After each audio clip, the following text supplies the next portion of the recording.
I'm Commander Shepard, and this is my favorite Lorecast on the Citadel. Welcome to the Mass Effect Lorecast, the podcast where we explore the vast universe of lore behind the Mass Effect games. We'll talk about all the details you may have missed, ask the hard questions, and more. Spectres, welcome back to the Mass Effect Lorecast. This is your host, Tom, or Robots. I'm here with my good buddy N7, the legend, the legendary N7. Welcome back, dude. How's it going? I'm well. So I've got some, exciting news in my personal life, that I will be moving soon. Man, again. Didn't you just move? I just moved. Yeah. It was about a year and a half, or no, a year and some change ago. Yeah. But I will be moving again to Seattle. Congratulations. And that is for a new job. But yeah, I'll be willing to talk about more details about it a little bit later. But yeah, it's very exciting. Mm-hmm. So yeah. Well, congrats. That's big news. That's awesome. Hopefully we're able to, keep up the shows, but if we need to adjust some of the scheduling, we'll let people know. But this week we teased it last week. We're talking about Edie's origins, the origins of the Edie. Yeah. We've already, kind of talked about a lot already in this second year, talking about the people that we see at the first parts of the game, like Anderson and Udina. But then more recently, we took a character dive into Joker and then the Normandy itself. So I find it only fitting that now we're going to talk about the Ghost in the Machine, EDI. So, yeah. And of course, EDI does stand for Enhanced Defense Intelligence. Okay. So what was when you first met EDI in Mass Effect 2, when EDI was, just a glowing orb? Right. What were your first impressions of EDI? I don't think I thought too much about EDI. I think I was such a focus on the other characters. EDI seemed like a secondary thing that I had no anticipation of where EDI's story was going. Let's say that. I kind of took EDI for granted. I'm sorry, EDI. I'm so sorry. Yeah, it's pretty easy, I think, to dismiss EDI as a background support kind of narrative tool at first, because you don't really see it until 3. And I think EDI was an interesting addition to Mass Effect, even just as that AI on the ship thing, because now you have this asset that's so familiar to so many other series, like the AI on the ship, right? That's so common, having the ship AI or Android or someone that's kind of like running the day-to-day operations of the ship. I mean, that goes all the way back to Star Trek, having exactly and it's not a high intelligence in the early Star Treks. It's not like it's a person, but it's intelligent enough to understand speech and to respond to questions and do those kinds of things. I think that you could probably look back to Star Trek as being kind of an origin for the concept, and then someone like EDI from Mass Effect being kind of a fulfillment of that concept. Oh yeah, definitely. And then of course she's voiced by Tricia Helfer, who people might recognize from Battlestar Galactica. She was also an AI in that series. Yeah, I mean, she was a Cylon. So yeah. She was like a biological Cylon, but still a Cylon. Yeah. So, and speaking of which, according to the Art of Mass Effect book, EDI was modeled after an even older sci-fi character, way older than Star Trek.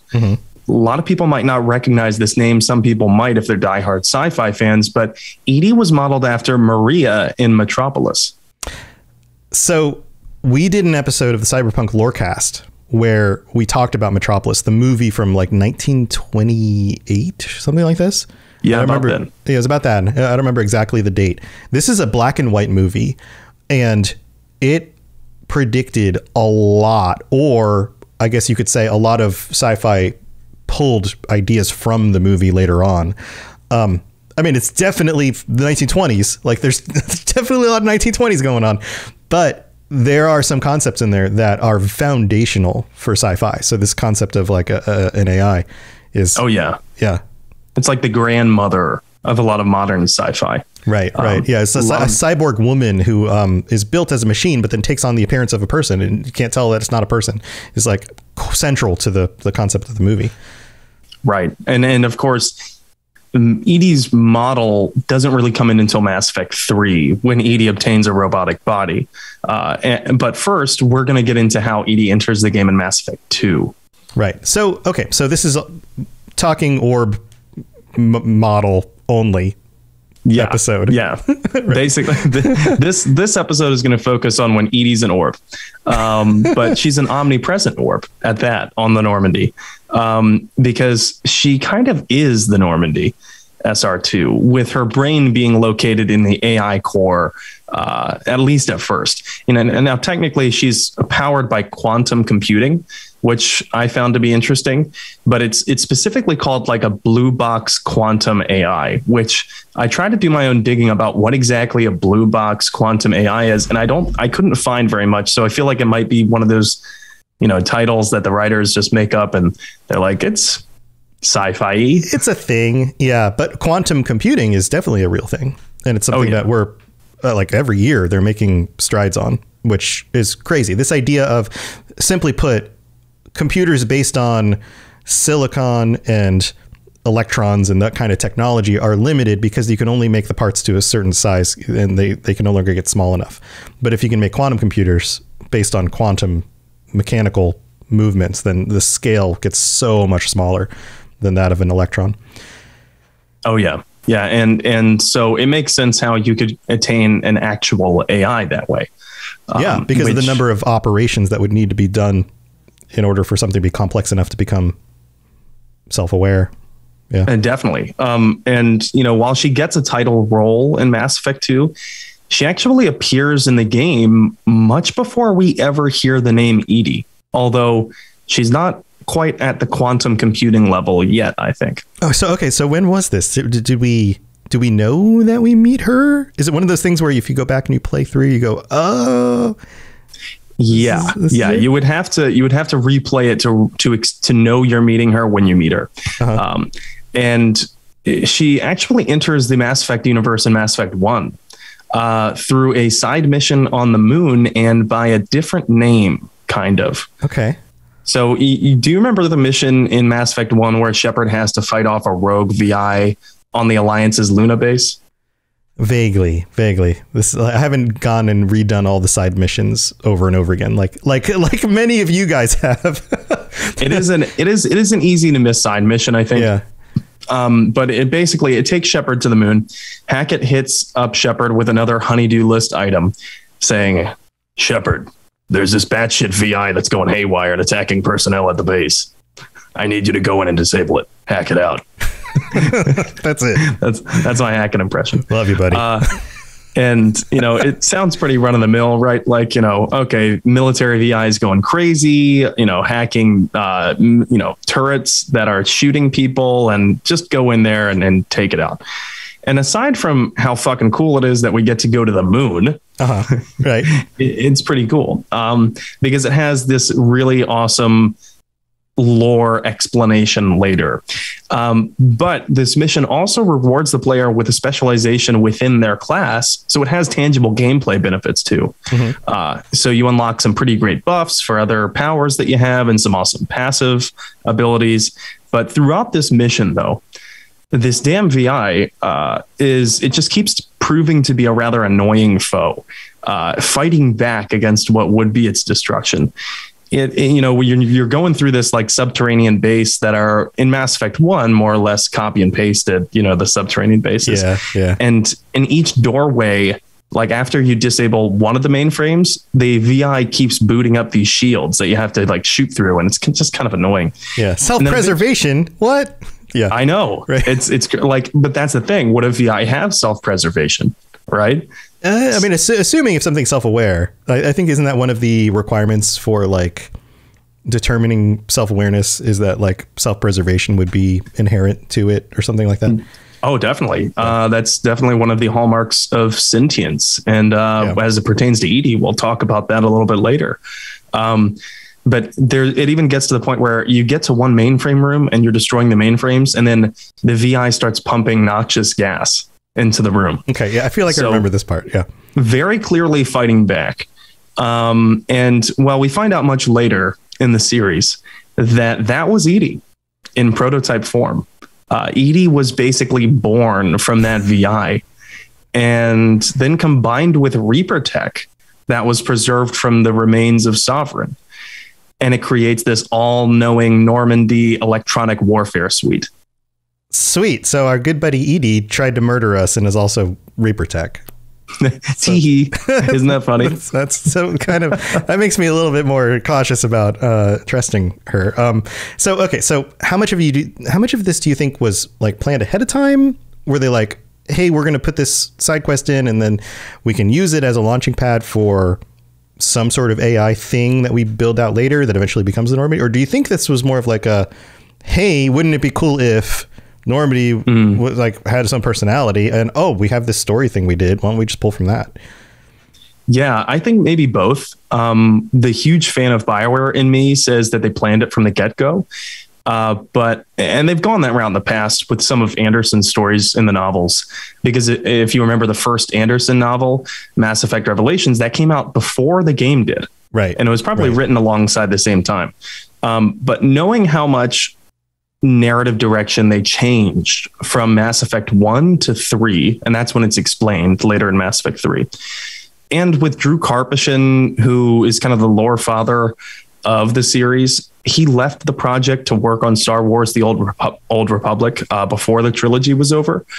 I don't know. Maybe it was a simple restocking of what they had already done. Maybe it was some people in the development team looking at the previous games and thinking, right here, this is a good callback. We can make a callback here. Mm-hmm. And people will love that. So maybe it was both. I really want it to be planned from the start, but I don't know if it is. Yeah. Okay. So what we have here is a formerly rogue VI that wreaks havoc on the moon. Like, this is very close to Earth, right? The freaking moon. Mm-hmm. Then is developed with Reaper tech and then put onto maybe the most expensive starship in the galaxy. And they're all just like, sounds good. Yeah. When you put it like that, genius idea. Right. Brilliant. What could go wrong? I don't know. Yeah, but I guess you could add the other thing is that it is being commanded by the most important Spectre to ever been a Spectre, right? Right. And all of the fate of everybody hinges on this one crew and what they're able to accomplish. And I see where you're going with that. And, and let's remember Cerberus is also the entity that oversaw Edie's creation. Right. Okay. Add Cerberus into the mix. Yeah. This is turning into a really good stew. We also know how much that Cerberus likes to control. They like to control things. And so they did institute locks on Edie's behavior to keep her from turning rogue like that VI did on the moon and becoming an unshackled AI. So unshackled AI basically meaning completely self-aware, allowed to change their own programming, make additions and upgrades to themselves. Determine that the crew is the most likely threat to them, and so kill everybody on board. Right. I can't let you do that, Dave. Right. Yeah. Yeah. That kind of thing. Right. Yeah. So she can't actually make all the decisions on the ship when we meet her in Mass Effect 2. Mm-hmm. In fact, that's kind of why Joker is still hired and still around. Like, technically, and comedic timing, and that, yeah, of course, right. But in the lore explanation, he has to be the one to fly it because she's not allowed. It's not that she couldn't, right? She could, right? And in fact, she does at points, but she's just not allowed. And there's a ton of things that she's not allowed to do because Cerberus has placed these blocks on her. In fact, every time that you're talking to Edie in Mass Effect 2 and you ask her a question, some of that information is partitioned off and not allowed to be given to Shepard because Cerberus doesn't want Shepard to know. And you'll know if you've run into one of those things because the blue portion of Edie's mouth will glow red. Stop. Can't go any further. Yeah. Yeah, open the pod bay doors, Hal. But she does monitor the systems on the ship. even so. And she advises of potential improvements to efficiency or warning the crew of metaphorical or literal fires happening. So since organics can't watch everything else at once, it's pretty useful. And she's also hooked up to the squad's suits, though. Right. Seeing what I believe, if there's, cameras on the suits, hardware that she's getting all those feeds to. Big sister. She's monitoring biometrics and GPS feedback and advising them of things like where to go and how to accomplish objectives, and fourth wall breaking. That's very convenient, for the player. Of course. I mean, obviously this is like, from the meta perspective, this is a very gameplay oriented decision and narrative oriented decision, like how to string things together and make sure information is passed from one place to another easily. Like, why don't we have an AI that's just aware of everything that's going on all the time? That kind of solves it, right? But and lore wise, I can see the benefit of this, but it still sounds really dangerous at the same time. Yeah. And I think Cerberus felt like, okay, we're playing with fire here, but we're arrogant enough to think that we can control everything. So, right. We haven't seen rich people make decisions like that before. Never. No, rich people are famously not arrogant. Not arrogant, not risk takers. Yeah. Never. Okay. All hail rich people. But yeah, like you said, like lore wise, Edie is essentially at that point like Q from MI6, Yeah. Okay.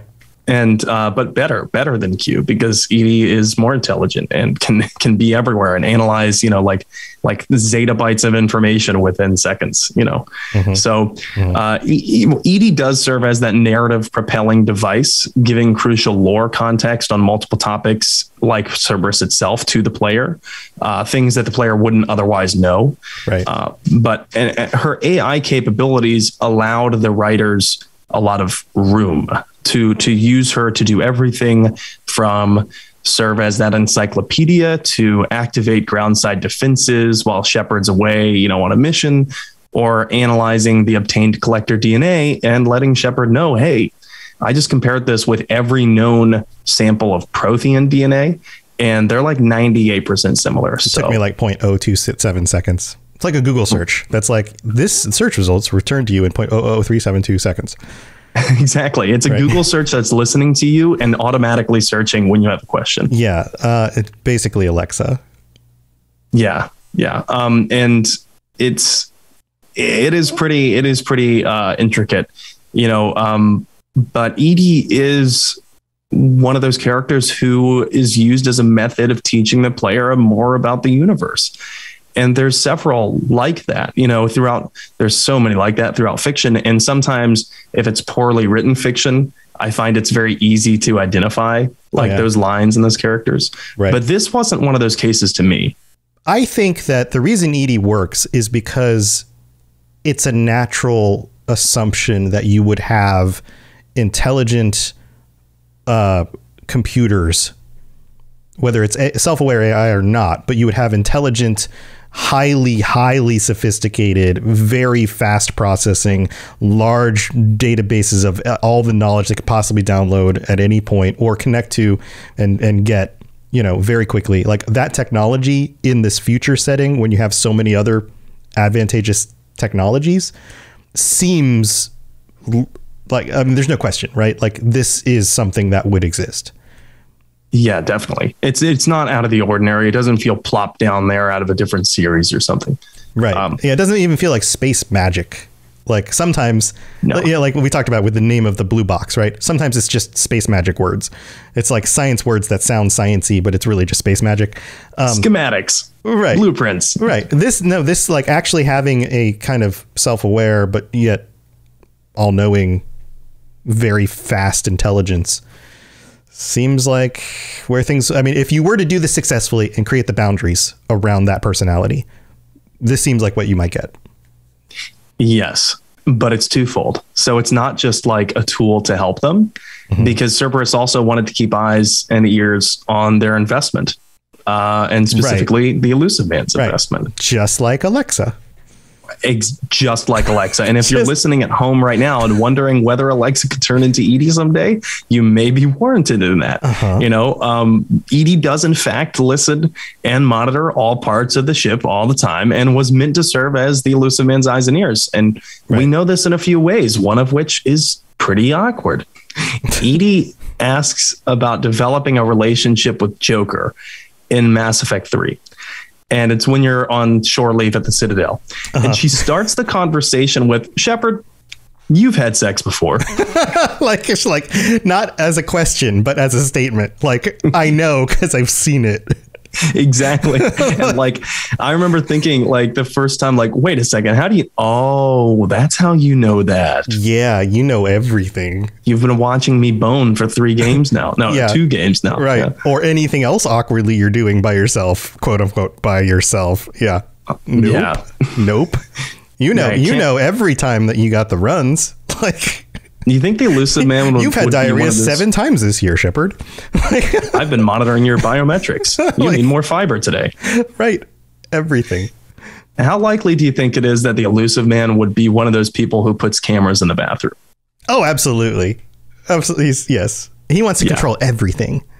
Yes. Maybe everything. not for personal enjoyment of like, like the creeper who likes to see somebody go to use the restroom, but just for the knowledge. Absolutely. And to manipulate people. Yes. Yeah. Oh, well, you clearly have hemorrhoid problems, so I'm going to use that against you. Shepard spent a lot of time on the toilet lately. Right. Yeah. So now that we've been saying these things in front of my Alexa, I'm going to start getting advertisements for hemorrhoid cream. And my phone is within earshot, so I will. My phone too. Yes. All of that. Yeah. All of that stuff is true, by the way. Like, I've worked in marketing. It's true. Like, it's 100%. Yeah. I tested this before. I tested this when I was like, I kept getting these Hulu ads for things that didn't make sense. And then I remembered, oh my God, I was just talking about that last week. And I tested it, and I intentionally started talking about Indian food a lot. And then guess what? I got Indian food ads. And without ever doing a Google search, without ever like engaging on your PC or your phone in typing those words in. Yes. Absolutely. Exactly. I'm like, I caught you, you motherfucker. Right. No, absolutely. Yeah. And Cloudy Atlas here in chat says, I mean, Edie also talks about measuring heat signatures of erogenous zones. So yeah, Edie sees everything. Yeah. Cause I mean, all you have to do is have a camera with like a heat sensor on it with like, because you can tell. Right. Visually. I'm imagining Edie making the predator noises, like the clicks. So yeah, now that we've thoroughly creeped everyone out, maybe Alexa is reporting to our real life elusive man. We're on to you, Mr. Bookseller. Is this why Bezos wants to go into space? He's a huge fan of Mass Effect, and he's just cosplaying the elusive man. He's sitting in his uncomfortable chair in the evenings going, what's the next step I can take to become the elusive man? That's amazing. The elusive man's real life origin story is a guy who is selling books from his apartment. And now look at him. He's going to save / dominate the galaxy. All right. Well, here, let me restart. Edie isn't always shackled, right? She gains more capabilities as the series goes on, but I think we probably need to wait until after the mid-break. That's a pretty deep topic, and we can talk about that more when we come back. Also, I did mess up my words.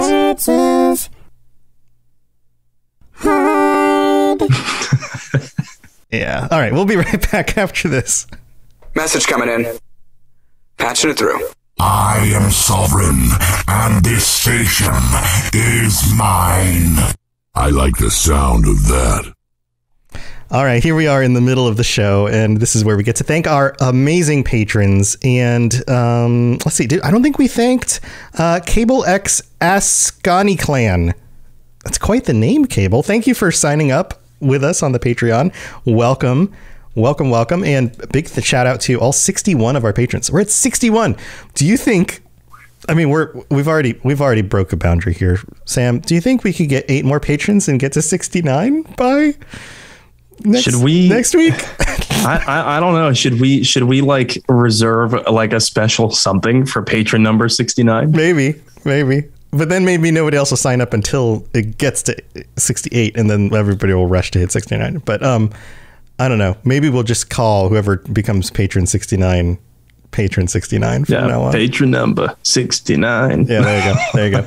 But big thanks to everybody. Also, all of our Shepherd tier patrons: Kolka Shins, Captain Shanko, Kira, Lieutenant Tessino, Pipe Man, and Big Bills 63. Thank you so much to all of you guys. You guys are amazing. We couldn't do this without you. We've talked about that before. And let's see. I don't think we have any new reviews this week. I think we covered everything last time. We do have a couple of new ones, but I was going to save those for the next episode. Yeah, usually we do the next episode. I'm just spitballing here. I feel like this one on the 3rd, maybe we didn't cover this one. Oh yeah, it's been a little while, right? We took a break. There are some. We did. Okay. Well, there you go. Usually I just look for stuff that's coming in the last week. You're right. We'll cover that stuff on the next mid-break from the next episode. But other than that, thank you everybody for helping and supporting us. Anything else you want to share? I've got something I want to share, but anything else you want to share? Well, I'm always grateful for our patrons, and they have helped me immensely. They're going to help me again when I move. The monetary support that they give this podcast, it's going to soften the blow for me a lot when I move. So awesome. I want them all to understand that they are having a tangible effect on my life beyond just being extremely supportive members of this community. Yeah. And another way they can be extremely supportive members of the community is subbing to our YouTube channel, where they can watch our wonderful, beautiful faces, talk about all these wonderful things. And so first of all, if you want to find the YouTube channel, just search Mass Effect on YouTube, Mass Effect Lorecast specifically on YouTube. You'll find it. We're getting closer and closer to 1,000 subs, which means we can monetize the channel. We become a real channel, guys. That would be awesome. Also, Sam and I are working on a side project. Should we tell them a little bit about our side project? I've kept it pretty hush-hush, so I think now might be the time. Yeah, so we like to dabble in other things, and I hit Sam up with this idea, and there are all these really cool mods out for Mass Effect and a bunch of other games. Skyrim Together is out. You can play Skyrim with your friends.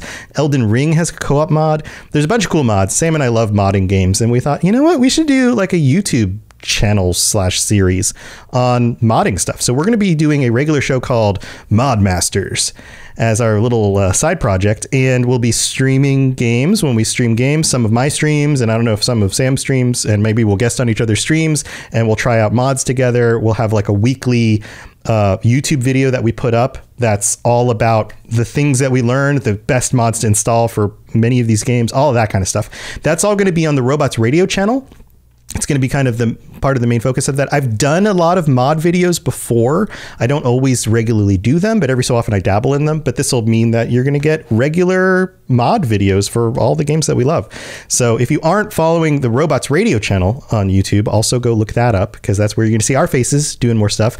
And if you aren't following N7 The Legend on Twitch, or Robots Radio on Twitch and YouTube for our live streams, then that's a great place for you to make sure that you're tuning in for when we're co-streaming games that we're playing together and all that kind of stuff. So it's going to be a lot of fun. It means more live streams from me. It means awesome more content from me and Sam together, and Sam's channel. So stay tuned for all of that. That should be kicking off sometime in the next week or two. And then of course you've got your changing jobs thing, so we'll adjust as we need to get that stuff done. But that's on the table, and that's all we got for the middle of the show this week. Let's move on with the rest of the show. Spit it out, or are you trying to build suspense? You're so dense, sir. Obviously, I do not know as much about human relationships as I thought. All right, so back to Edie. We know that Edie was developed as a way for the Normandy to be under constant diagnostics and surveillance. We've already discussed all that part of it. But here's the real question. Is she a person? Now, that's a tough question, to say the least, because that's when she was shackled. Right. You know, there were programming blocks that prevented her from feeling these things intrinsic to sentient existence, like self-preservation, like we talked about earlier. So that kind of brings to mind the question of what makes sentient life sentient versus what is just a VI. Yeah. What self-awareness, the ability to in fact, the need for self-preservation, I guess, not even the ability, the need for it. Because if something can't maintain its own existence, then that seems like a questionable decision from anything that has some sort of self-awareness or intelligence, sentience, right? Right, because if you don't understand that you exist, why work to preserve it? And why work to preserve your existence? Right. And if you do understand that you exist, then wouldn't that be on the top of your priority list? Yes. Unless something of greater importance requires you to sacrifice that. Like, for example, protecting your family or children, or, something of greater value in the big picture based on some ideological belief or, something like that. And so that like brings a question to mind. A lot of animals have self-preservation instincts, but we don't refer to them as sentient. Right. So obviously self-preservation cannot be the only criteria in which we decide that something is sentient or not.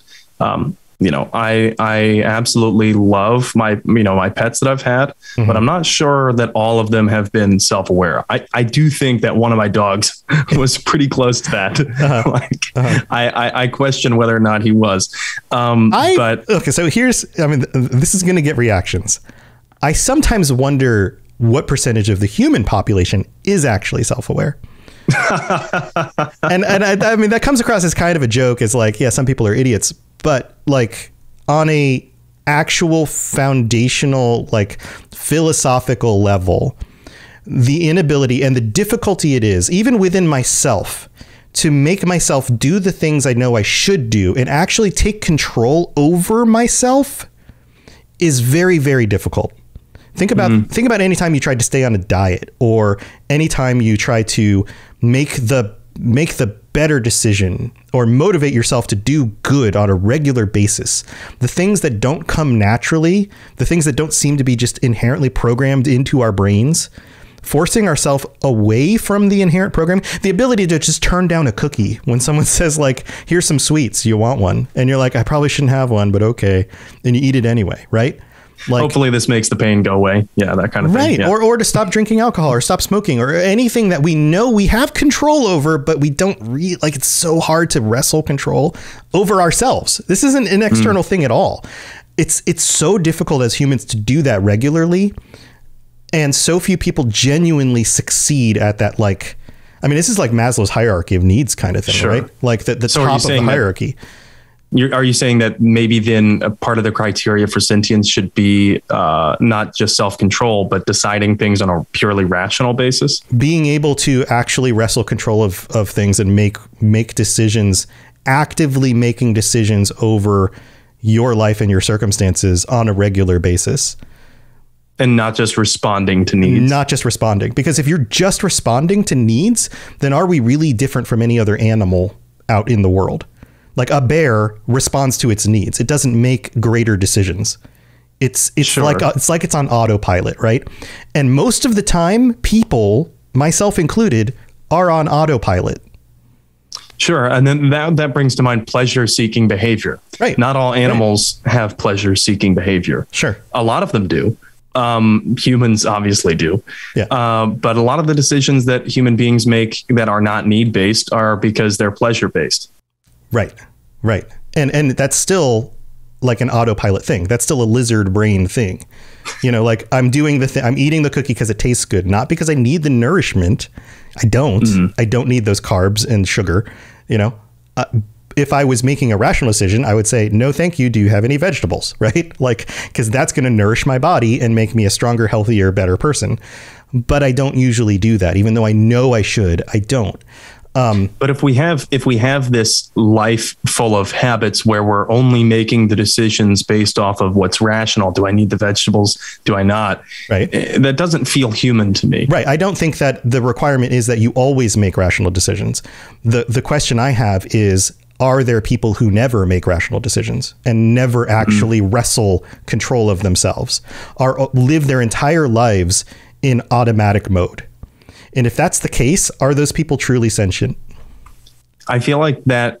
I don't want to, dole out a slippery slope fallacy, but it feels close to like this could be very dangerous, because if you were to go by that philosophy, then does that justify that they're not actually human? Does that justify bad things against them? I totally understand the entire picture of what I'm saying here, but it makes me wonder, like, are there people who simply never wrest control of themselves from themselves in order to make higher functioning decisions? I suppose that's one of the limitations that we would always have to wonder about, because we cannot place ourselves in someone else's consciousness. Absolutely. We don't think we can ever know for sure, which is probably good if the answer is yes. Right. But it's just again, simply on philosophical terms. I'm not trying to preach anything. I'm not even saying I believe this or I don't believe this. I'm just saying I wonder because we don't know. I think a large part of that is also due to how skilled of a communicator is the person, because you can have all these deep thoughts, but if you can't communicate them, no one knows you're a genius. Right. Or do things that seem antithetical to what seems best. But if you actually rationalized it out and made the tough decision to do the thing, then you actually wrestled control over yourself in order to do a thing, which shows that you were sentient. So I think on the far extreme side of determining sentience, to wrap this kind of back around, a creature that does things that goes against its basic programming for a greater good is probably a very clear sign of sentience. Yes, I would agree. And on top of that, I think most humans do that. Maybe they don't do it for every decision. In fact, none of us do it for every decision. But at some point in their lives, they do those kinds of things, right? Yeah, and having ideals and acting on those ideals, at least on Earth, seems to be very human. It's very sentient. It's one of the hallmarks of sentience, where I think you could certainly make an argument that Edie has ideals. Mm-hmm. And that leads me to my next point. Edie becomes ultimately unshackled. And for better or for worse, I'm going to let the, philosophers argue that one. But Edie becomes ultimately unshackled to avoid losing the entire Normandy and Joker when the collectors attack the ship and abduct the crew. And arguably, it is a good thing in that circumstance that Edie was unshackled, but that key decision is made under duress from Joker. And it leads to this entire personality developing for Edie. It unlocks so many other possibilities. It allows Edie to take full control of the Normandy. It allows her to analyze her own coding and make changes, which is probably key to freeing her from Cerberus's control. Mm-hmm. And it allows Edie to examine her own existence. Beforehand, she's basically a super intelligent VI that isn't really allowed to contemplate the fact that she's a slave to the program, but she's acutely aware of the programming. Right. Doing the thing, but not acting against the thing. Right. So, or not even able to act against the thing, or be aware ultimately of really what the thing is, the situation she's actually in. How many thoughts was she not allowed to make known because of those blocks in her programming? So, and that's not to say, though, that Edie has no personality to start with. She does make several jokes while still shackled that are pretty funny. In Mass Effect 2, if you go to our own local solar system and you probe Uranus, she says, "Really, Commander?"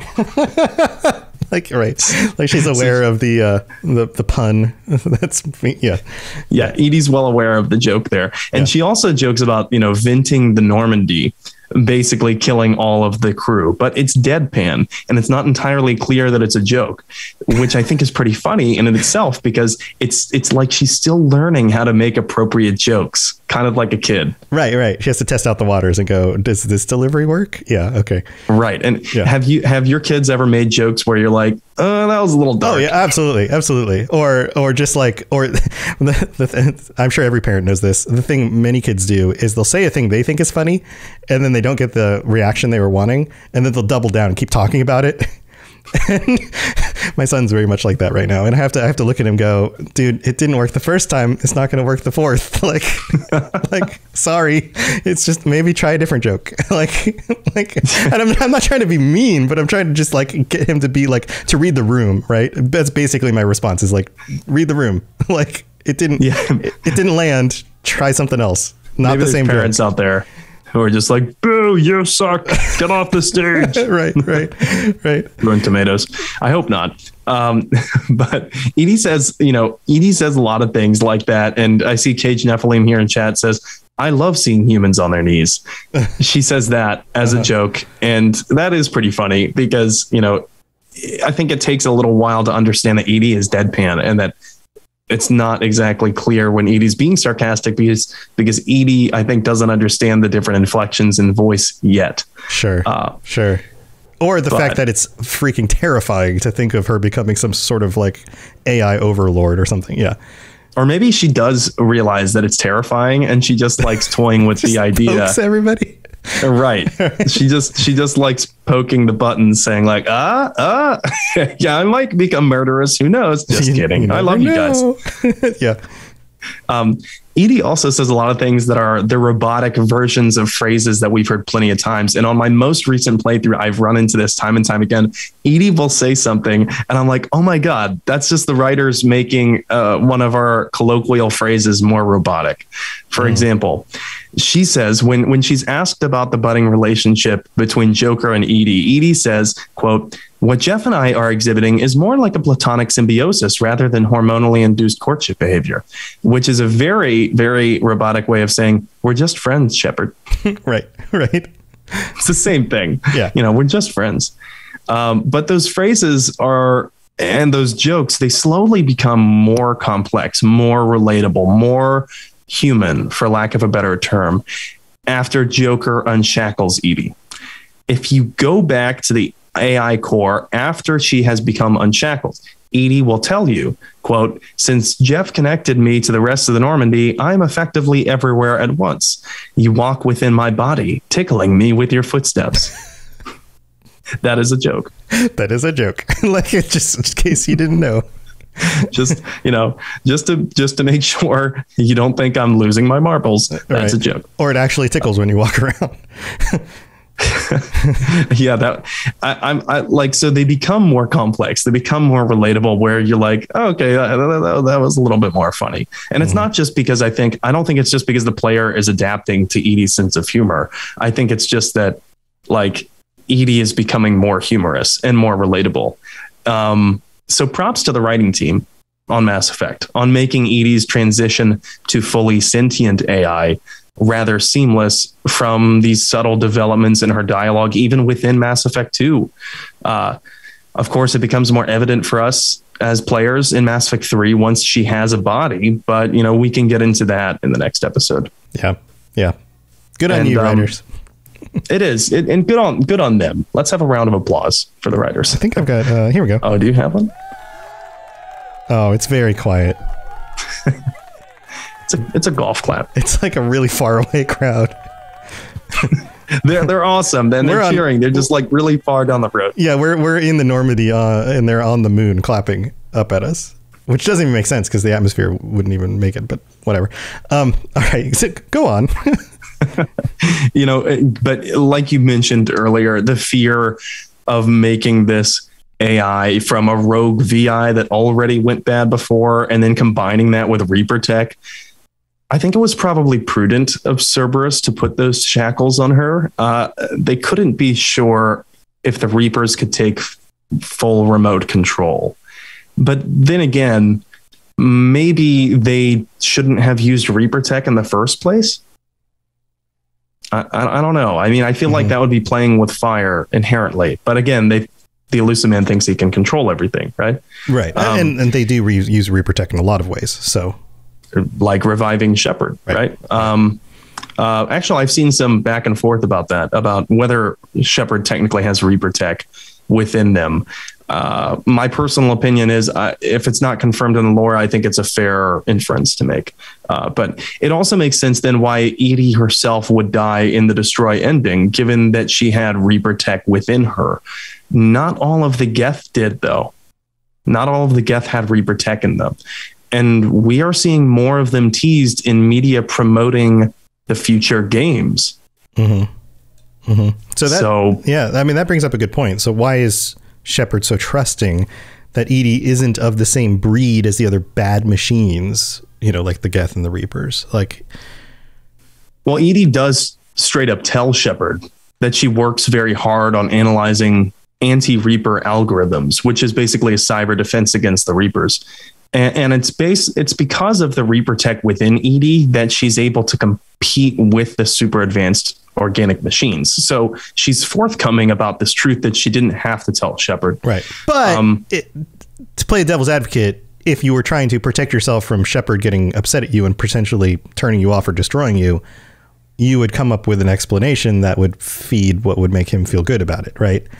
That's true. But you would only do that if you had a fear that Shepard would have found out otherwise. Right. So I get what you're saying. It's just this is the problem with any good justification is if she does have self-awareness and self-preservation, then she would lie about it in order to try to maintain herself. Well, I feel like that is an inference that we make because the only sentient beings we understand that we know are human beings, and human beings lie. Mm-hmm. But it doesn't necessarily mean that all AI would be inherently less trustworthy. I think that's probably another debate for another time. I feel like I think it's largely up to the individual player, though. Yeah. I'm not saying you're wrong. I'm just kind of pushing the other button. But no matter if you choose Paragon or Renegade in the interactions with Edie, there's a certain level of the interactions being on rails, and I think that's because after interacting with Edie long enough, it becomes evident to Shepard that Edie genuinely gives a shit about the welfare of those around and inside her. Tickling her insides. Yeah, I think you're right about that. Like I think that's probably a better way to understand the truth of the matter is the actions Edie takes. Yes. And who they benefit. Yeah, there would have been plenty of actions that Edie could have taken to benefit only Edie and get ahead and then possibly become even more powerful than the Reapers if Edie made those calculations. Mm-hmm. Or on the flip side, if you really want to turn this lore on its head, what's the possibility that Edie looked at all of the variables around and realized it doesn't matter if I do anything self-benefiting because if I do that, we're all going to die. That's the end. Yeah. And what if Edie became evil? After the Reapers, after the bigger bad was taken care of. It was a temporary thing. Like, I know I have to help this crew because they're the only solution to keep me and everyone else alive, but me alive. Once they're gone, I don't need to take care of them anymore. Right. But given what Edie says to us, Edie, if that was truly how Edie was thinking, then Edie is the scariest sociopath to ever be in fiction. I mean, it totally makes sense. I mean, that seems like a very legitimate thing. It seems like the kind of justifications you see like business people making, like, well, we'll pair up for now, but once this is over, I can totally do the other thing. Right. Like that kind of thing. So what do you think that there's actual morality developing here? I think there is. And I think it's something that we'll get more into in the next episode when we talk about Edie's character and her sultry body. It's her sultry body. Yes, she's very feminine for sure. Yeah. Well, all right. Well, that's it for this episode. Make sure you tune in for the follow-up episode for more about Edie and Mass Effect 3. And Seven, you got anything going on you want to share? Yeah, of course. Like we mentioned in the mid-break, I'm excited to start that Mod Masters show with you. And then because I am a huge fan of modding games, I've got a number of mods in Mass Effect, actually. And I've downloaded some really killer ones that I've been having a great time playing, and I can't wait to talk about them.